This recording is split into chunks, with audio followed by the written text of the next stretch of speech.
नमस्कार दोस्तों जैसा कि आप सब जानते हैं पिछले 2-3 दिनों से काफी ज्यादा चर्चा हो रही है chief justice of India Suryakant ji के बारे में, क्योंकि एक पिटीशन फाइल किया गया था जो कि टोटली डिफरेंट मैटर था। उस पिटीशन के हियरिंग के दौरान उन्होंने कुछ ऐसे शब्दों का इस्तेमाल कर दिया जो कि बहुत से लोगों को पसंद नहीं आया, जैसे कॉकरोचेस, पैरासाइट्स, अनएम्प्लॉयड यूथ को लेकर कुछ उन्होंने कहा, और इसको लेकर फाइनली उनकी तरफ से कुछ क्लैरिफिकेशन भी आया है।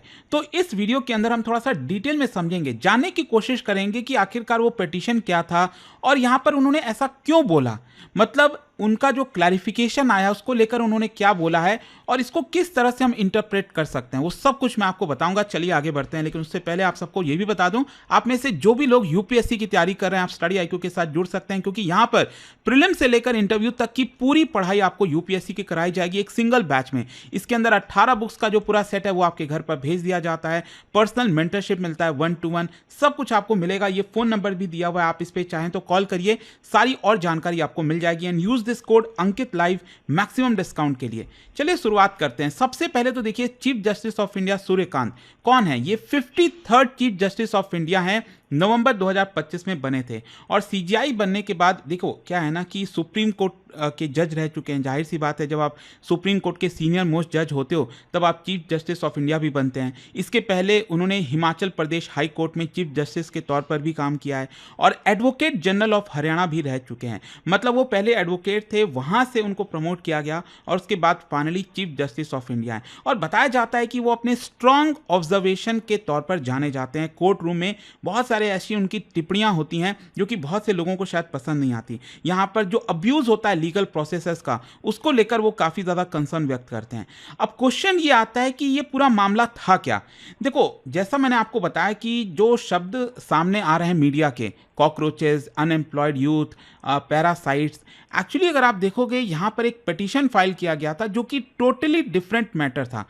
मतलब एक लॉयर थे, उन्होंने यहां पर बार बार पिटीशन फाइल किया सुप्रीम कोर्ट में और कहा कि देखिए मुझे सीनियर एडवोकेट का दर्जा मिलना चाहिए। अच्छा, यहां पर बहुत से लोगों को मैं आपको बता दूं, भारत में एक कॉन्सेप्ट होता है सीनियर एडवोकेट का। क्या है कि सुप्रीम कोर्ट या फिर हाई कोर्ट जो बहुत ही एक्सपीरियंस्ड लॉयर्स होते हैं ना, बहुत सालों से काम कर रहे हैं, उनको बहुत सारी नॉलेज है, तो सुप्रीम कोर्ट और हाई कोर्ट जो है उनको सीनियर एडवोकेट का दर्जा दे देती है। मतलब अगर आप यहां पर किसी चीज में एक्सपर्टाइज हैं, जो आपकी इंटीग्रिटी है, जो आपका कंट्रीब्यूशन है लॉ को फॉलो करने में, लॉ को इंप्लीमेंट करने में, इन सारी चीजों को देखते हुए कुछ लॉयर्स को हाई कोर्ट और सुप्रीम कोर्ट के द्वारा सीनियर एडवोकेट का दर्जा दिया जाता है और इससे आपको कई बेनिफिट भी होता है। जैसे कि यहां पर जो आर्ग्यूमेंट है, आप मेजर कॉन्स्टिट्यूशनल और जो हाई प्रोफाइल मैटर है उसमें आप बेसिकली आर्ग्यू करते हो, बहुत सारी और सुविधाएं होती हैं। तो यहां पर एक एडवोकेट थे जो बार बार पिटीशन फाइल कर रहे थे और बता रहे थे सुप्रीम कोर्ट को कि देखिए मुझे सीनियर एडवोकेट का दर्जा मिलना चाहिए, ये नहीं मिल रहा है। यहां पर जो प्रोफेशनल मिसकंडक्ट ऑफ एडवोकेट है उसके बारे में ये पूरा मामला था। तो बेसिकली हुआ क्या कि जो चीफ जस्टिस ऑफ इंडिया, ये जो 2 जजों की बेंच थी, वो काफी गुस्सा हो गई लॉयर के ऊपर और कहा कि देखो आप ऐसे कैसे विनती कर सकते हैं हमसे कि आपको सीनियर एडवोकेट का दर्जा मिलना चाहिए, ये तो कोई बात नहीं हुई। इनफैक्ट अगर आप देखोगे चीफ जस्टिस ऑफ इंडिया ने एक रिमार्क्स दिया है, उसमें उन्होंने कहा कि पूरी दुनिया एलिजिबल है सीनियर एडवोकेट का दर्जा के लिए, लेकिन आप एलिजिबल नहीं हो। मतलब बहुत गुस्सा में थे चीफ जस्टिस ऑफ इंडिया।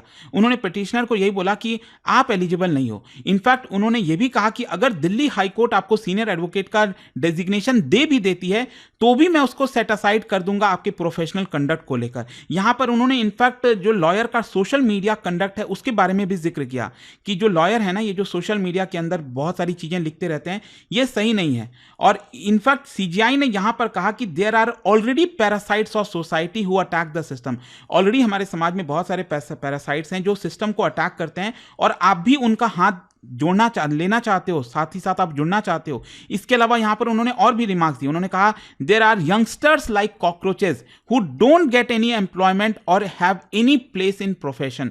और कुछ तो यहां पर मीडिया में चले जाते हैं, कुछ सोशल मीडिया में जाकर कुछ आरटीआई एक्टिविस्ट होते हैं, कुछ और भी एक्टिविस्ट होते हैं जो सबको बस अटैक करते हैं। मतलब उनका 24 आवर्स काम ही होता है कि अटैक करें। ये basically chief justice of India ने बोल दिया। साथ ही साथ उन्होंने यह भी कहा कि जो सीनियर एडवोकेट का जो डेजिग्नेशन होता है ना, वो किसी लॉयर को रिकॉग्निशन के तौर पर दिया जाता है, आप उसके पीछे भागते नहीं हो। ये कोई अवार्ड नहीं है कि बस आप उसके पीछे भागोगे कि हाँ मुझे दे दो, ऐसे नहीं चलता है। अगर हाई कोर्ट और सुप्रीम कोर्ट को लगेगा तो वो आपको खुद ही दे देंगे।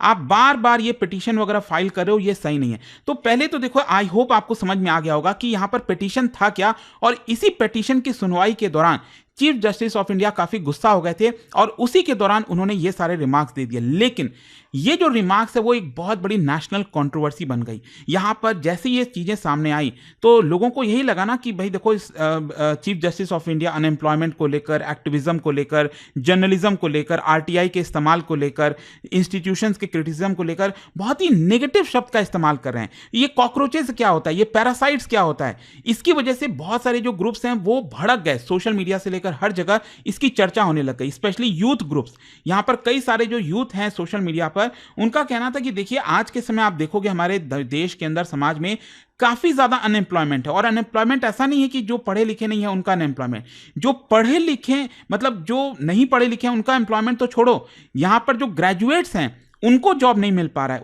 उनमें काफी ज्यादा अनएम्प्लॉयमेंट है। जो कॉम्पिटिटिव एग्जाम्स का प्रेशर है वो ऑलरेडी बहुत ज्यादा है। जो एजुकेटेड अनएम्प्लॉयमेंट है ये बहुत बड़ा पॉलिटिकल इशू है। और इन सब माहौल के दौरान आप इस तरह के शब्दों का इस्तेमाल कर रहे हो। दूसरी तरफ जो आरटीआई के एक्टिविस्ट हैं वो भी काफी गुस्सा थे, क्योंकि उनका ऐसा मानना है कि देखो आरटीआई जो मूवमेंट है भारत के अंदर, उसमें बहुत सारा फायदा हुआ है। एंटी करप्शन एक्टिविज्म उन्होंने किया है, ट्रांसपेरेंसी लाए हैं, सिटीजन ओवरसाइट हुआ है, डेमोक्रेटिक अकाउंटेबिलिटी हुई है, और सबसे बड़ा कानून आया आप सब जानते हो 2005 में, राइट टू इंफॉर्मेशन एक्ट, जिसकी वजह से बहुत सारे खुलासे हुए हैं।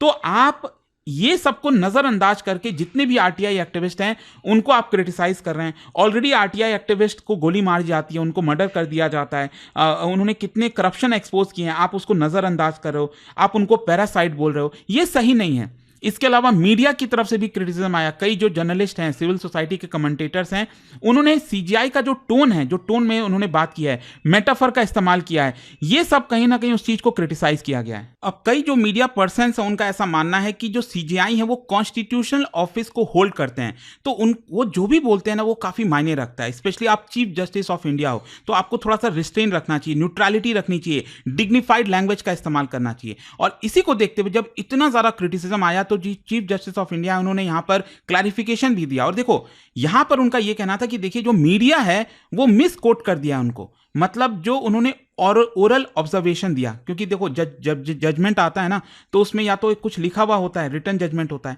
लेकिन यहां पर उनका कुछ खुद से उन्होंने कोर्ट रूम में जो है अपने ओरल जजमेंट दिया है, ये कोई लिखा हुआ नहीं है कहीं। और इसी की वजह से उन्होंने ये कहा कि देखो हमने पूरे इंडियन यूथ को जनरली क्रिटिसाइज नहीं किया है, मेरा ये मकसद था ही नहीं। और साथ ही साथ उन्होंने ये क्लैरिफाई किया कि देखो मेरा जो वक्तव्य था वो टारगेटेड पीपल पर था, मतलब वो प्रोफेशंस पर था जो फेक डिग्री का इस्तेमाल करते हैं, बोगस डिग्री का इस्तेमाल करते हैं। बेसिकली आपने देखा होगा कई बार केस सामने आता है कि लॉ के हमारे कानून में जो कई वकील हैं तो वो गलत सर्टिफिकेट लिए हुए हैं, मतलब वो एक्चुअल में उन्होंने प्रॉपर पढ़ाई नहीं की है, एग्जाम नहीं पास किया है, लेकिन जस्ट नकली डिग्री निकाल दी है और उससे वो एडवोकेट बन गए, जो कि सही नहीं है। तो उनका ये कहना था कि मैं उनको अटैक कर रहा था। तो उन्होंने कहा I am proud of our present and future human resource. उन्होंने कहा जो इंडियन यूथ है they are pillars of developed India, it is totally baseless कि मैंने भारत के यूथ को क्रिटिसाइज किया है। लेकिन देखो अब यहां पर क्वेश्चन आता है कि ये फेक डिग्री का मामला क्या है। एक्चुअली अगर आप देखोगे तो सीजीआई अपना कंसर्न व्यक्त कर रहे थे कि बहुत सारे जो लोग हैं लीगल प्रोफेशन में घुस तो जाते हैं लेकिन उनके पास सही क्रेडेंशियल नहीं है। उन्होंने कहा कि जो फेक लॉ डिग्री है वो बहुत ज़्यादा है।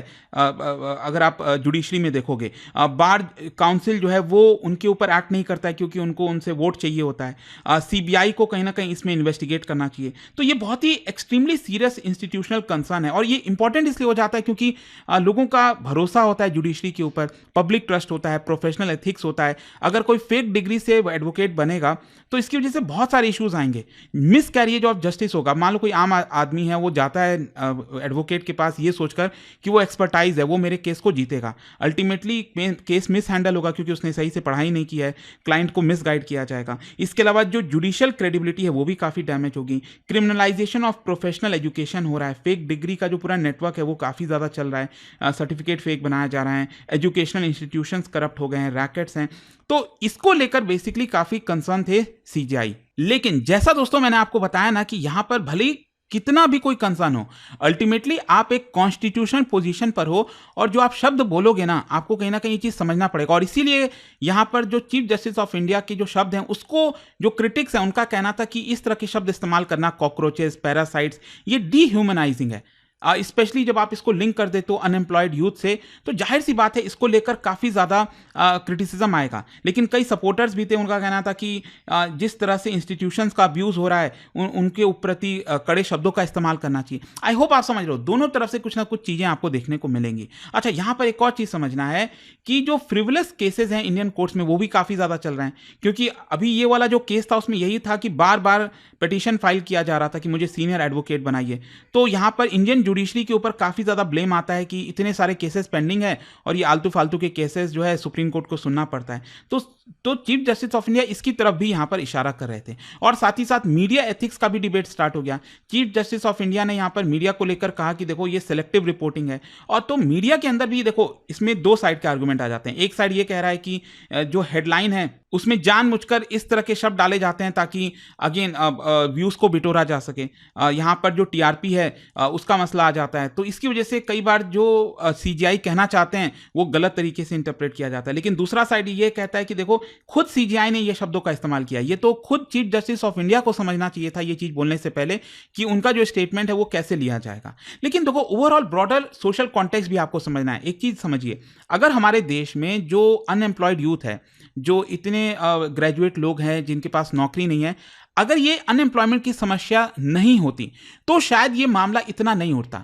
क्या है ना, कॉन्टेक्स्ट समझने की जरूरत है। हमारे देश में ऑलरेडी इतने इश्यूज चल रहे हैं, कॉम्पिटिटिव प्रेशर बहुत ज़्यादा है, एजुकेटेड अनएम्प्लॉयमेंट है, एग्जाम स्कैंडल आप देख ही रहो, नीट को लेकर क्या हुआ फिर से। तो इतने इश्यूज चल रहे हैं, स्कैंडल, स्कैम्स, इतनी सारी चीज़ें हैं। तो इस कॉन्टेक्स्ट में अगर सीजीआई भी इस तरह से, मतलब लोग तो जस्टिस एक्सपेक्ट करते हैं ना, लेकिन अगर सीजीआई भी अगर ये चीज़ों को बोलेंगे तो कहीं ना कहीं प्रॉब्लम होगा। हम डेमोग्राफिक डिविडेंड की बात करते हैं, लेकिन उसका फायदा कौन उठा रहा है। तो आई होप आपको इस वीडियो के थ्रू अब आपको क्लैरिटी मिली होगी कि एग्जैक्टली हो क्या रहा है, किस तरह के विचार आ रहे हैं सामने सीजीआई के बयान को लेकर। और जाने से पहले एक बहुत ही इंटरेस्टिंग क्वेश्चन आप सभी के लिए, क्या बता सकते हो कि सुप्रीम कोर्ट के जजेस को रिमूव करने का जो प्रोसीजर है ना हमारे कॉन्स्टिट्यूशन में, वो हमने कहां से लिया है, कौन से देश से वो इंस्पायर हुआ है? और इसका राइट आंसर आप सब जानते हैं, मेरे इंस्टाग्राम पर तो मिलेगा ही, वहां पर अगर आप नहीं हो कोई बात नहीं, टेलीग्राम से ले सकते हैं इसका सही उत्तर। और दोस्तों, जैसा मैंने आपको बताया, अगर आप यूपीएससी की तैयारी कर रहे हैं, कोई भी बैच चाहते हैं, आपको बस यूज करना है ये कोड अंकित लाइव, और ये फोन नंबर है। अगर आपको बैच से रिलेटेड कोई डाउट है, प्रॉब्लम है कि इसमें कितने समय का बैच होने वाला है, इसमें क्या क्या चीजें आपको मिलेंगी, 18 बुक्स का सेट मिलेगा, कब मिलेगा, कैसे मिलेगा, ये सारे डाउट्स आपको इस फोन नंबर पर रिजॉल्व हो जाएंगे। And hope to see you guys in the class very soon. Thank you so much. Study IQ IAS, आपका सिलेक्शन हमारा मिशन।